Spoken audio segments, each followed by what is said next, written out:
Haleluya, puji Tuhan.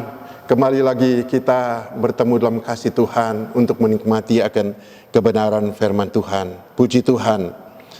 Saya mau mengawali akan pembacaan firman Tuhan kita di dalam kitab Mazmur 92. Mazmur 92 ayatnya ke-14 dan 15. Mazmur 92 ayatnya 14 dan 15. Mereka yang ditanam di bait Tuhan akan bertunas di pelataran Allah kita. Pada masa tua pun mereka masih berbuah, menjadi gemuk dan segar. Puji Tuhan. Ibadah ini merupakan ibadah kaum pria yang lazim kita lakukan setiap hari Jumat sore. Namun kalau sampai saat ini kita masih belum bisa beribadah bersama-sama di gereja, tidak jadi masalah kan. Karena bagi Tuhan itu beribadah, bahkan hidup ini merupakan bagian ibadah kita kepada Tuhan di mana saja kita berada. Mungkin kalau saat ini bapak-bapak sedang mengikuti ibadah ini di rumah, kalaupun di sana ada bersama keluarga, mau ikut serta mendengarkan, oh puji Tuhan. Sebab firman Tuhan itu tidak dibatasi hanya kepada orang-orang tertentu saja. Kepada siapapun firman Tuhan itu memang harus disampaikan. Nah itu sebabnya firman Tuhan pada saat ini, saya ingin memberikan satu judul, bertunas dan berbuah. Sebagaimana apa yang kita sudah baca dalam kitab Mazmur pasal 92 ini, ayatnya ke-14, mereka yang ditanam di bait Tuhan akan bertunas di pelataran Allah kita. Pada masa tua pun mereka masih berbuah, menjadi gemuk dan segar. Puji Tuhan. Bagi kita tentunya bapak-bapak yang usianya ya sudah termasuk usia lanjut, mendengar ayat ini, apalagi di bagian ayat ke-15, di sana katakan bahwa pada masa tua pun mereka masih berbuah, menjadi gemuk dan segar. Oh, tentunya ini yang kita semua bapak-bapak harapkan, gitu. Sekalipun sudah tua, tapi tetap sehat, bahkan gemuk dan segar dan masih tetap berbuah. Puji Tuhan. Nah, saudara-saudara, bertunas kemudian sampai berbuah, tentunya ada satu proses di sana. Tapi kalau kita kembali dulu kepada ayat 14, mereka yang ditanam bait Tuhan dan bertunas di pelataran Allah kita. Saya melihat sebenarnya ada 3 bagian di situ, yaitu yang ditanam, kemudian bertunas, itu di bait Allah. Nah, 3 hal ini saya ingin mengawali di dalam bait Allah itu. Di dalam perjanjian lama, bait Allah itu merupakan satu bangunan di mana umat Tuhan datang beribadah di dalamnya, dan setiap mereka datang beribadah, Tuhan hadir di sana. Sebab bangunan yang dibentuk itu juga bangunan yang ukurannya sesuai dengan ukuran Tuhan. Walaupun tentunya tidak semua orang bisa masuk datang beribadah sana, karena ibadah itu hanya dipimpin oleh imam-imam. Dan setiap mereka datang beribadah, mereka harus membawa persembahan, yaitu berupa korban darah, lembu jantan atau domba jantan. Nah, saudara-saudara kita, tapi kalau kita kembali di dalam perjanjian baru bait Allah itu tidak lagi dalam bentuk bangunan seperti bangunan gereja.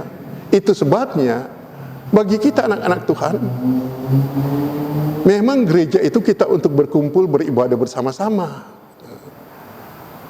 Tapi ibadah itu, bait Allah yang sesungguhnya tidak lagi merupakan gedung,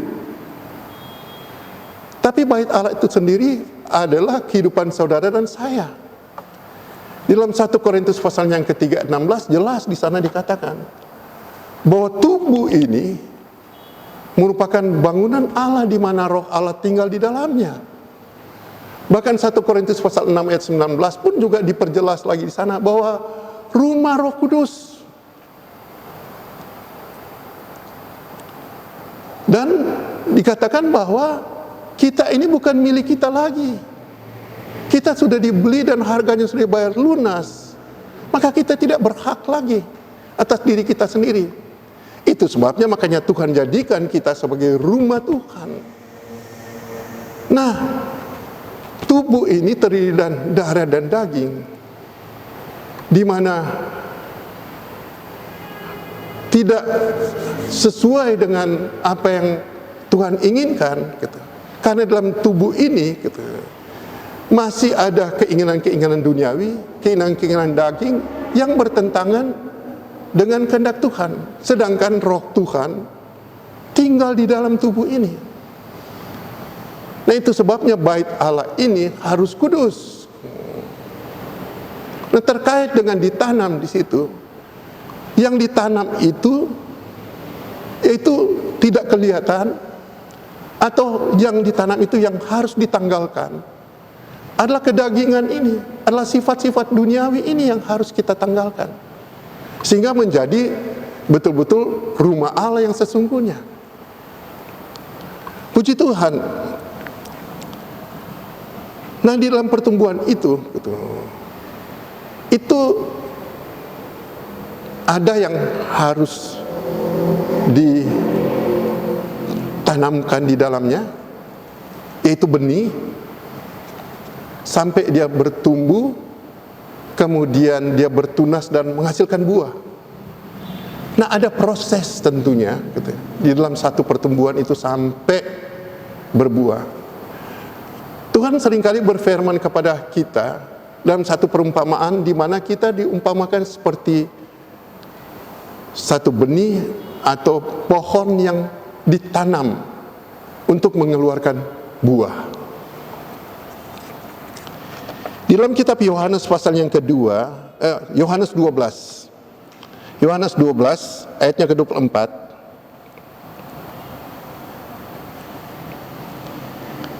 Yohanes 12 ayatnya ke-24.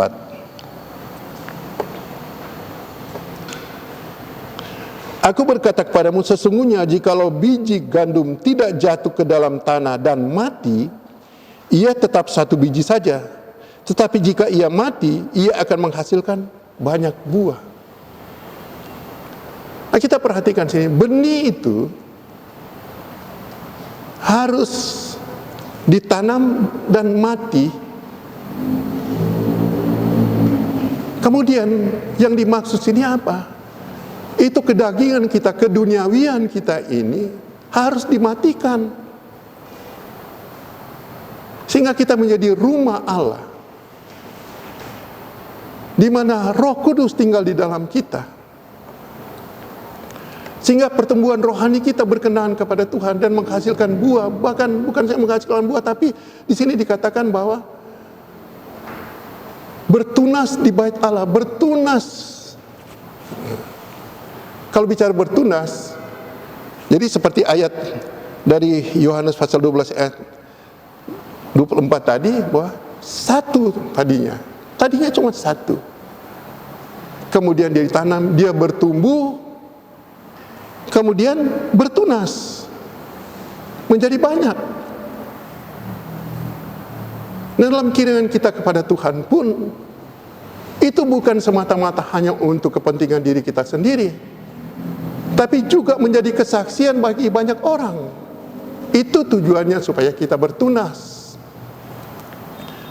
agar orang lain pun juga mau datang kepada Tuhan, mau ikut Tuhan seturut dengan firman-Nya.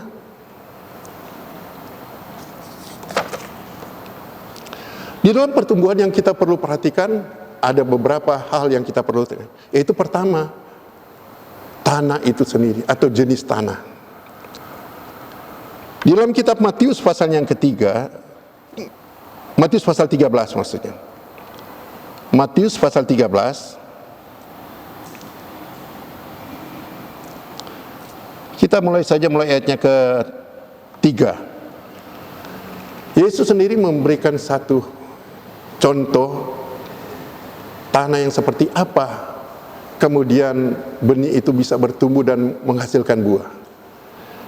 Nah, mulai ayat yang ketiga dikatakan begini, dan ia mengucapkan banyak hal dalam perumpamaan kepada mereka, katanya, adalah seorang penabur keluar untuk menabur.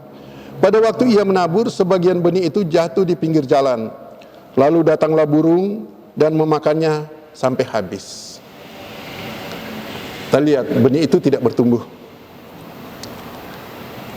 Yang kedua, sebagian jatuh di tanah yang berbatu-batu, yang tidak banyak tanahnya. Lalu benih itu pun segera tumbuh karena tanahnya tipis. Jadi kalau yang tadi, benih itu hanya jatuh di pinggir jalan, tidak tertanam. Datanglah burung-burung memakan benih itu. Yang kedua, di sini dikatakan jatuh di tanah yang berbatu-batu. Lalu benih itu pun segera tumbuh karena tanahnya tipis. Tetapi sudah matahari terbit, layulah ia dan menjadi kering karena tidak berakar. Tidak berakar. Benih yang ditaburkan itu tidak berakar. Selanjutnya, sebagian lagi jatuh di tengah,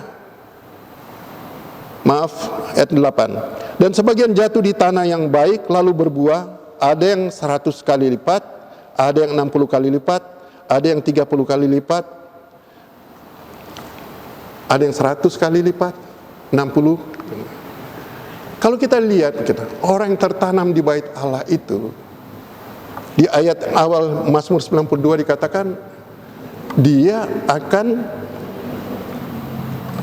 bertunas, berkembang berarti.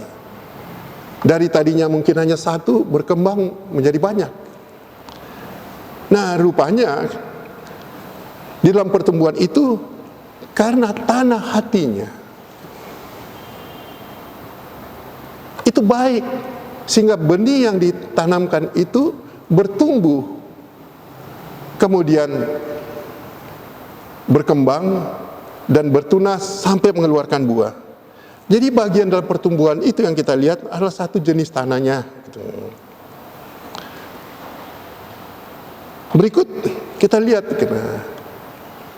benih yang ditanam itu harus berakar. Karena kita tahu fungsi akar itu menopang tumbuhan yang ada di atasnya. Batang sampai ke carang-carangnya ditopang oleh akar itu sendiri. Semakin kuat akarnya masuk ke dalam, semakin kuat pun pohon itu, sekalipun nanti pohon itu akan diterpa oleh angin kencang dan macam-macam. Tapi pohon itu tetap kuat berdiri karena akarnya merambat jauh ke dalam. Bahkan kita tahu juga fungsi akar itu menyerap semua makanan yang dibutuhkan oleh pohon itu sendiri, kemudian mengalirkannya. Nah, saudara-saudara, berakar dalam Tuhan. Firman Tuhan pun yang kita terima itu harus masuk ke setiap sendi-sendi kehidupan. Bukan tidak sekedar didengar saja atau menjadi satu pengetahuan, tapi harus masuk ke setiap sendi-sendi kehidupan kita. Itu harus berakar sampai ke sendi-sendi kehidupan kita. Kemudian dalam satu pertumbuhan itu tidak sampai begitu saja, tapi juga perlu disiram, perlu dipupuk. Karena pohon itu membutuhkan air. Maka perlu disiram, perlu dipupuk. Demikian juga dengan kehidupan saudara dan saya dalam pertumbuhan rohani kita. Perlu disirami dengan firman Tuhan, dipupuk dengan firman Tuhan, agar pertumbuhan rohani kita bertumbuh dengan baik, bahkan bertunas sampai kita mengeluarkan buah. Nah, puji Tuhan, kita beribadah tentunya dengan satu tujuan, supaya pertumbuhan kita terarah kepada kebenaran firman Allah itu. Tujuan kita beribadah kepada Tuhan bukan semata-matanya supaya Tuhan memberkati secara jasmani saja. Kalau hanya itu saja gitu. Firman Tuhan mengatakan kita orang yang paling sial di dalam dunia ini. Kalau kehidupan ini kita beribadah ini hanya untuk supaya diberkati secara jasmani. Padahal Tuhan juga sudah menjamin soal kehidupan jasmani kita. Tapi Tuhan bilang kan, Matius pasalnya ke-6 ayat yang ke-33. Dunia ini memang yang dicarikan itu apa? Untuk sekedar memuaskan kedagingan ini. Kebutuhan jasmani yang diutamakan. Tapi bagi kita Tuhan bilang, cari dulu kerajaan Allah dan kebenarannya. Yang lain itu Tuhan akan tambahkan. Tuhan jamin. Maka arah pertumbuhan kita beribadah kepada Tuhan itu. Supaya kita semakin berkenan di hadapan Tuhan. Dalam kitab Efesus pasal yang keempat, Efesus pasal 4 ayatnya ke-15.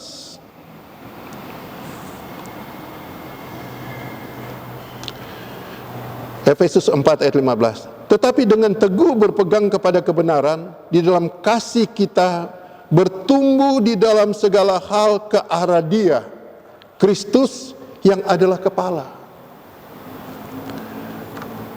Jadi pertumbuhan rohani kita bertumbuh kepada Yesus Kristus. Arah kita itu kepada Kristus yang sebagai kepala yang telah menyelamatkan saudara saya. Di sini dikatakan dalam segala hal ke arah Dia, dalam segala hal. Artinya dalam setiap aspek kehidupan kita.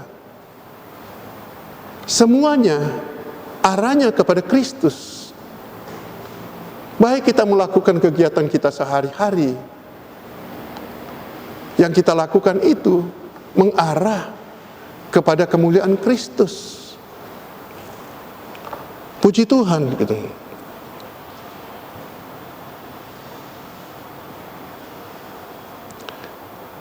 Nah, pertumbuhan kita serta pengetahuan kita harus pertumbuhan dan pengetahuan yang benar yang mengarah kepada Kristus. Di dalam Kolose pasal yang pertama, Kolose pasal yang pertama ayatnya ke-10. Kehidupan rohani kita terarah kepada Kristus dalam setiap aspek kehidupan kita. Sehingga di dalam Kolose pasal pertama 10 dikatakan, sehingga hidupmu layak di hadapan Tuhan, layak di hadapannya, serta berkenan kepadanya dalam segala hal, dalam segala hal. Bukan saja hanya kita sekedar beribadah kemudian kita datang kepada Tuhan, tapi dalam segala hal, dalam setiap aspek kehidupan kita sehari-hari, dimanapun kita berada, harus layak di hadapan Tuhan, berkenan kepadanya dalam segala, dan kamu memberi buah dalam segala pekerjaan yang baik, sampai harus menghasilkan buah dalam pekerjaan yang baik, dan bertumbuh dalam pengetahuan yang benar tentang Allah. Bertumbuh dalam pengetahuan yang benar tentang Allah. Tidak sekadar menjadi orang Kristen saja, tapi harus bertumbuh dalam pengetahuan yang benar, memiliki pengetahuan yang benar. Banyak orang Kristen gitu, karena tidak memiliki pengetahuan yang benar tentang Kristus, dia hidup terbawa dengan arus dunia ini. Dalam kitab Hosea pasal 4 ayat 6 dikatakan, kalau dalam terjemahan lama dikatakan, umatku binasa karena tidak berpengetahuan. Yaitu kalau di dalam cetakan yang baru dikatakan umatku binasa karena tidak mengenal Allah. Mengenal Allah karena tidak mengenal kebenaran Allah, tidak memiliki pengetahuan tentang kebenaran firman Allah. Binasa. Nah, kita dikatakan sini sehingga hidup kita layak di hadapannya serta berkenan kepadanya dalam segala hal, dan kamu memberi buah dalam segala pekerjaan yang baik dan bertumbuh dalam pengetahuan yang benar tentang Allah. Itu yang Tuhan kehendaki sebetulnya. Sehingga kita bukan saja sekedar bertumbuh, tapi kita bertunas, menjadi berkat bagi banyak orang. Itu kan yang dimaksudkan bertunas kan. Yang tadinya cuma satu benih saja yang ditaburkan, kemudian dia bertumbuh, menghasilkan buah, bahkan bertunas menjadi banyak. Puji Tuhan.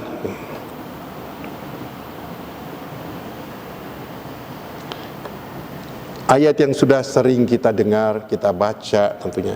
Kitab Mazmur pasal yang pertama, ayat pertama sampai ayatnya ketiga. Mazmur pasal yang pertama, ayat pertama sampai ayatnya ketiga, di sana dikatakan begini. Berbahagialah orang yang tidak berjalan menurut nasihat orang fasik, yang tidak berdiri jalan orang berdosa, dan yang tidak duduk dalam kumpulan pencemooh. Memisahkan diri dari orang-orang yang di sini katakan fasik. Fasik ini sebetulnya dia tahu akan firman Allah, tapi tidak mau melakukannya. Dia mau hidup seturut dengan keinginan dagingnya. Itu orang fasik. Nah, Tuhan bilang, jangan duduk dengan orang-orang seperti itu. Ayat 2, tetapi yang kesukaannya ialah Taurat Tuhan, dan yang merenungkan Taurat itu siang dan malam. Mari, kesukaan kita itu adalah firman Tuhan, dan kita melakukan firman Tuhan itu jadikan itu merupakan kesukaan. Karena kalau itu menjadi kesukaan saudara dan saya, itu Taurat Tuhan, yaitu firman Tuhan. Ayat yang ketiga bilang begini, ia seperti pohon yang ditanam di tepi aliran air. Wah, kadang-kala kita mengalami musim panas, musim kering yang panjang, sehingga ada daerah-daerah, ada tempat-tempat yang mengalami kesulitan air. Tapi ini dikatakan gitu, orang yang merenungkan firman Tuhan, yang mau hidup benar di dalam Tuhan, di sini katakan ia seperti pohon yang ditanam di tepi aliran air, yang menghasilkan buahnya pada musimnya, dan yang tidak layu daunnya. Yang terakhir lagi katakan, apa saja yang diperbuatnya berhasil. Kita kan orang-orang yang pengen berhasil dan beruntung kan. Apa yang kita buat, apa yang anak-anak kita lakukan, supaya berhasil dan beruntung. Rahasianya yaitu yang kesukaannya adalah firman Tuhan. Yang mau merenungkan dan melakukan firman Tuhan itu bukan sifatnya sementara, bukan sifatnya kapan-kapan saja, tapi siang dan malam. Itulah orang yang diberkati oleh Tuhan. Puji Tuhan. Makanya Daud sendiri selalu rindu datang kepada Tuhan. Dalam kitab Mazmur pasal yang keempat, dia merasa jiwaku hancur karena merindukan pelataran-pelataran Tuhan. Bahkan ada ayat yang mengatakan bahwa dia sangat senang kalau ada orang mengajak dia untuk datang ke bait Tuhan. Tadi saya sudah katakan bahwa di dalam perjanjian lama itu bait Tuhan itu merupakan gedung di mana umat Tuhan datang beribadah dan Tuhan boleh hadir di sana gitu. Daud memiliki kesukaan itu untuk selalu mau datang di rumah Tuhan. Hatinya hancur gitu. Karena dia bisa menyampaikan apa yang dia alami, penderitaan yang dia alami, dia bisa sampaikan kepada Tuhan di sana dan Tuhan menjawab permohonan-permohonannya.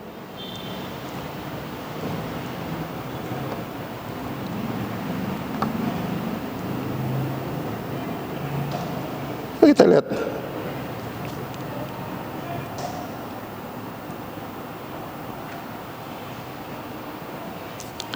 tadi Mazmur 84 ya.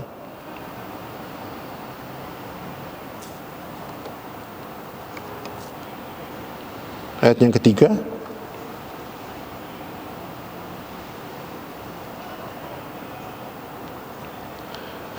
Jiwaku hancur karena merindukan pelataran-pelataran Tuhan. Hatiku dan dagingku bersorak-sorak kepada Allah yang hidup. Jadi kalau dia datang ke pelataran Tuhan, hatinya, kehidupannya, gitu, bahkan tubuhnya bersorak-sorai kepada Allah yang hidup. Demikian juga dengan saudara saya. Puji Tuhan, kita perlu memang datang beribadah bersama-sama di rumah Tuhan atau gereja, gitu. Karena rumah Tuhan yang sesungguhnya adalah kehidupan saudara dan saya, gitu. Nah, kehidupan saudara dan saya ini kalau selalu kita merasakan bahwa Allah ada bersama-sama kita, kan kapan saja kita bisa sampaikan kepada Tuhan apa yang kita perlukan. Kita mengalami kesulitan, penderitaan, kapan saja, tidak dibatasi oleh waktu dan tempat, tidak dibatasi dengan situasi dan kondisi, kapan saja. Itu sebabnya anak-anak Tuhan, sekalipun mungkin sedang mengendarai kendaraan, dia bisa bersekutu dengan Tuhan. Di mana saja, ibu-ibu sedang masak, juga bisa bersekutu dengan Tuhan. Bisa sampaikan kepada Tuhan. Lewat pujian kah, lewat doa, di mana saja. Kita tidak dibatasi dengan situasi dan kondisi atau maupun tempat. Kita boleh bersekutu dengan Tuhan dalam keadaan apapun. Puji Tuhan. Nah, di dalam ayatnya yang ke-11,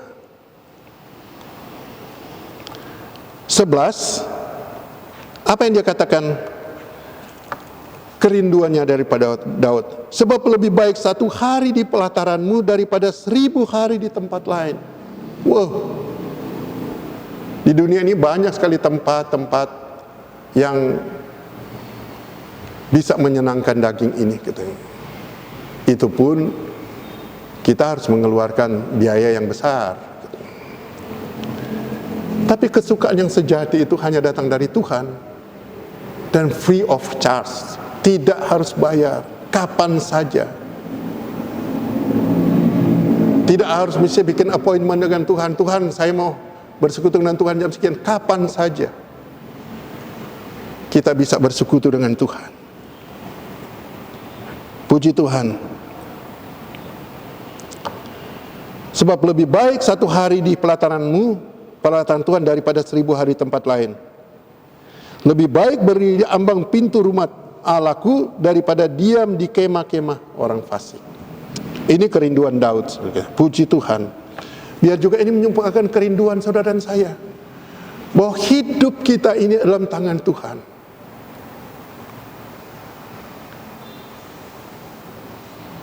Itu sebabnya mari kita mau taat saja kepada Tuhan. Yaitu dengan apa? Memiliki pengetahuan yang benar tentang firman Tuhan, sehingga kita tahu apa yang menjadi kehendak Tuhan, apa yang boleh kita lakukan dan yang tidak boleh kita lakukan menurut kehendak Tuhan. Ini seringkali kenapa orang dengan mudah melakukan hal-hal yang tidak berkenan kepada Tuhan, karena dia tidak memiliki pengetahuan. Tapi dengan kerinduan seperti Daud, senantiasa rindu ada di bait Tuhan, mau memiliki pengetahuan yang besar di hadapan Tuhan tentang kebenaran firman Tuhan. Itulah yang membuat sehingga Daud itu menjadi satu raja yang sangat berhasil. Bahkan yang mengumpamakan seperti dalam Mazmur pasal 42 ayat yang kedua, seperti rusa merindukan air, demikian jiwaku merindukan Engkau ya Allah. Kita tahu kan, rusa itu binatang tidak bisa hidup kalau tanpa air. Demikianlah kerinduannya Daud terhadap Tuhan. Puji Tuhan. Tuhan baik bagi saudara dan saya. Dia merubah kehidupan saudara dan saya supaya berkenan. Dia menjadikan tanah hati kita tanah hati yang baik, supaya benih firman Tuhan itu boleh bertumbuh, bertunas, bahkan berbuah. Dan tentunya Tuhan menginginkan supaya kita menghasilkan buah yang baik, buah yang manis, buah yang bisa dikecap oleh siapapun yang berkenan kepada Tuhan. Dan di dalam proses sejak kita ditanam dalam firman Allah, ditanam di dalam bait Tuhan itu, Tuhan menyertai. Tapi jangan sampai misalnya buah itu pun lantas buah yang tidak berkenan, yang tidak bisa dimakan, buah yang asam. Sebab ada contohnya juga, umat Tuhan yang Tuhan pelihara bagaikan tanaman kesukaan Tuhan. Dalam kitab Yesaya pasal yang ke-5 mulai ayat yang pertama, di sana dikatakan, mari kita lihat Yesaya pasal yang ke-5 mulai ayat yang pertama.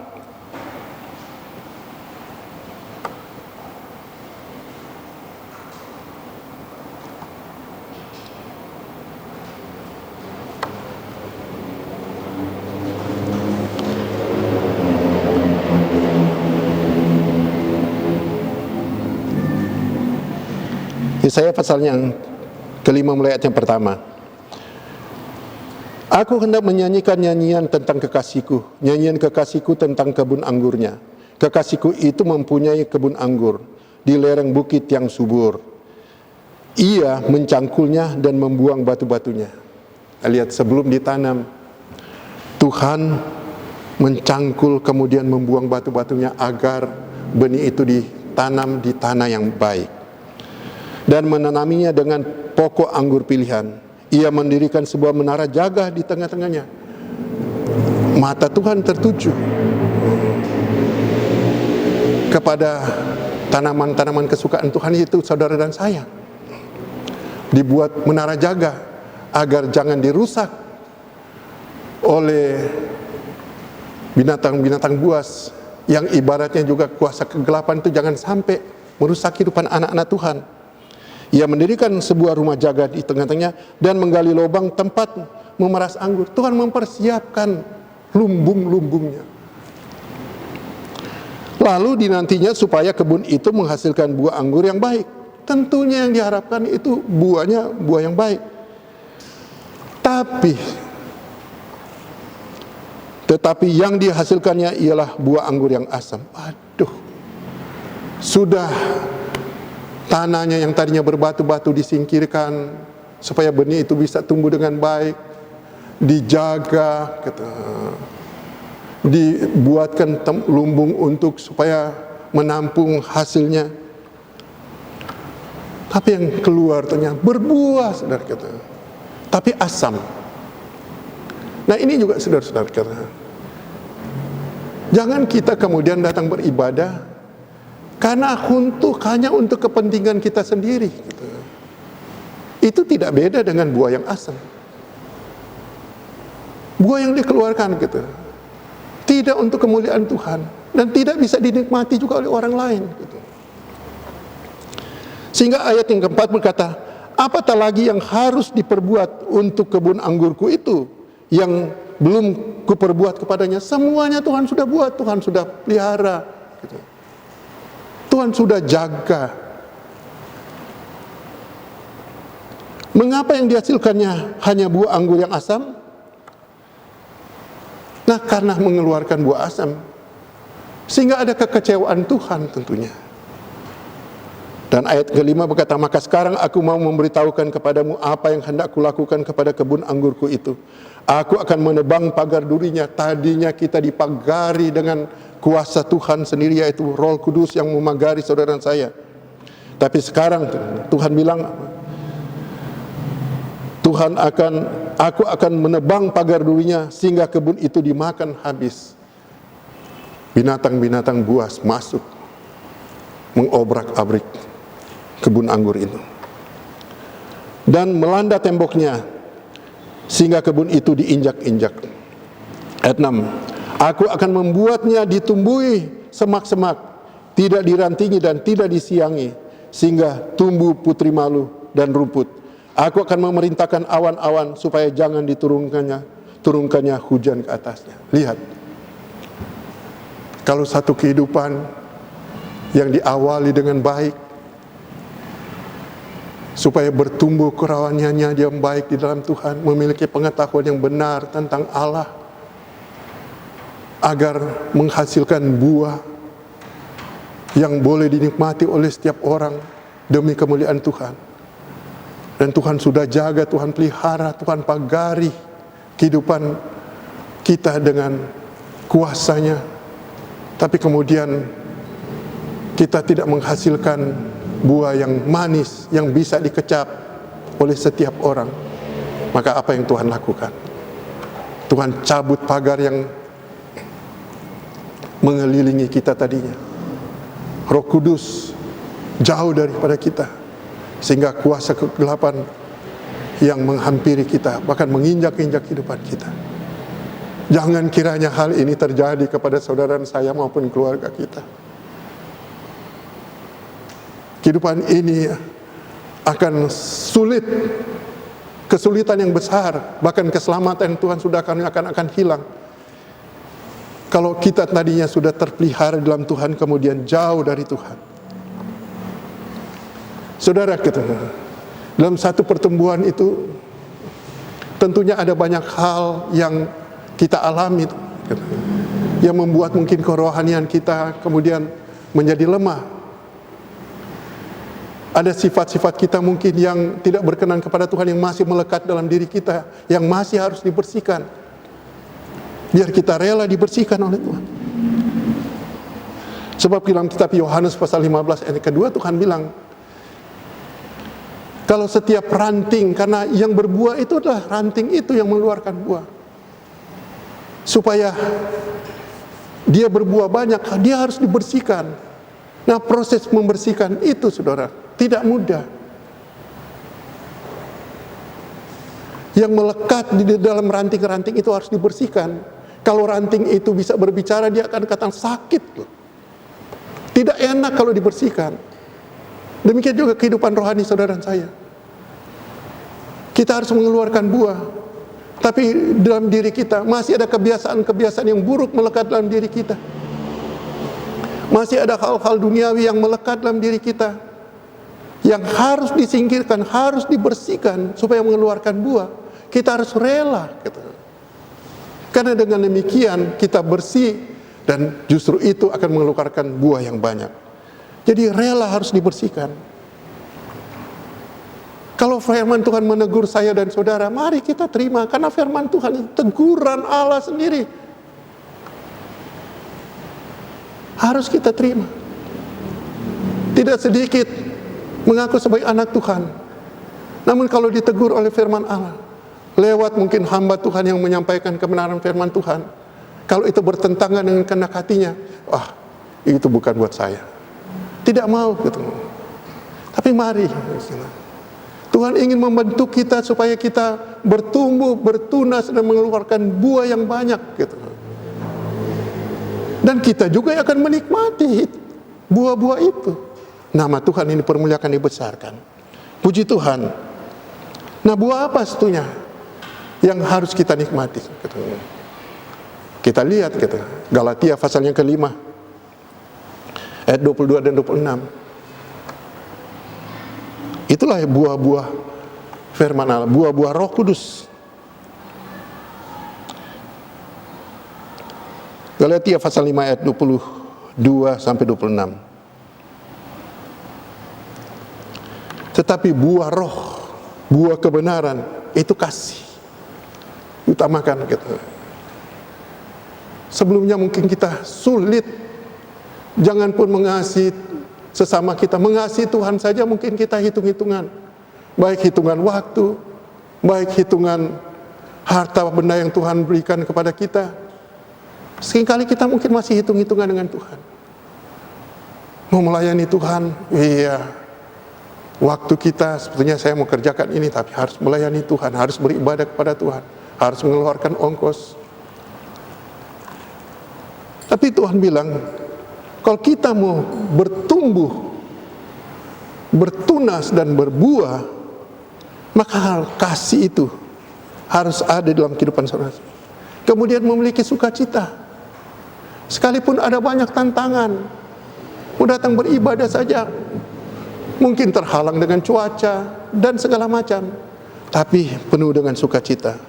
Punya damai sejahtera, mau berdamai senantiasa dengan Tuhan.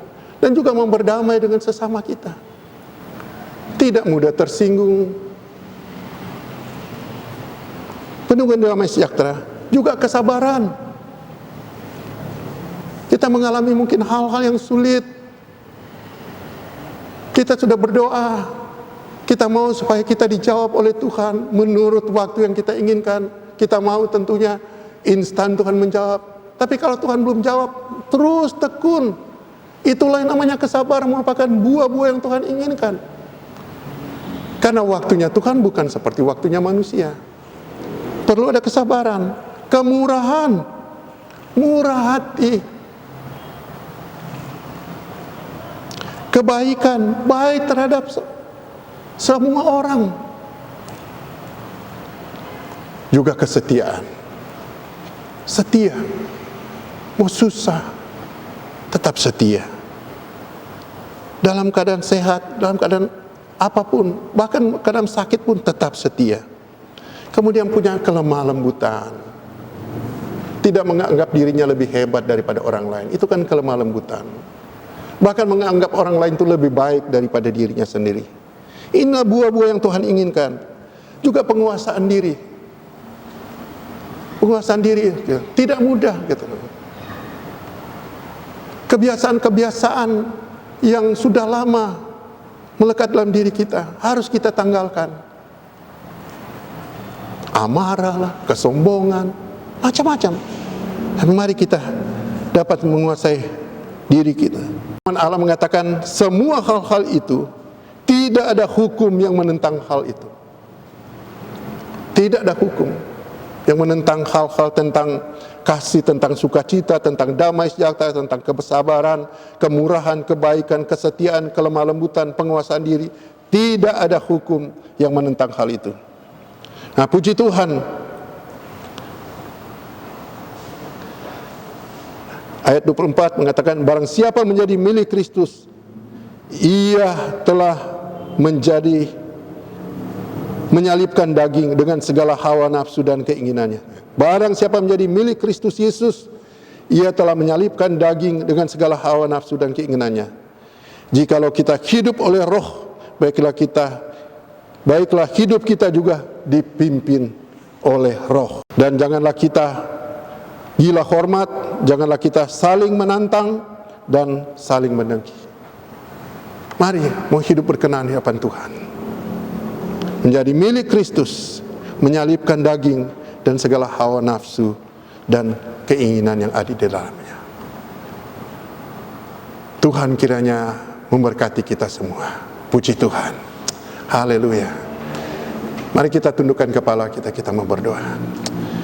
Bapa di dalam surga, kami bersyukur buat firman-Mu Tuhan, yang kembali mengingatkan kepada kami Tuhan, agar kami hidup tertanam di dalam bait-Mu Tuhan, agar Roh-Mu tetap tinggal di dalam kehidupan kami Tuhan, menuntun perjalanan kehidupan kami, memampukan kami Tuhan menanggalkan sudah segala kebiasaan-kebiasaan kami yang tidak berkenan kepada Engkau Tuhan, sifat-sifat kami yang buruk Tuhan, biar Tuhan bersihkan, kami mau hidup seturut dengan firman-Mu Tuhan. Roh Tuhan kiranya tinggal berdaulat atas kehidupan kami, memimpin perjalanan kehidupan kami, supaya kami boleh layak dan berkenan kepada Engkau. Nama Tuhan boleh senantiasa dipermuliakan, dibesarkan di dalamnya. Terima kasih Tuhan. Biarlah kiranya Tuhan, firman-Mu Tuhan, Engkau terus Tuhan ingatkan kepada kami, agar semakin hari kami semakin layak dan berkenan kepada Engkau. Terima kasih Tuhan. Di dalam nama-Mu Tuhan Yesus Kristus kami berdoa dan mengucap syukur. Haleluya. Amin.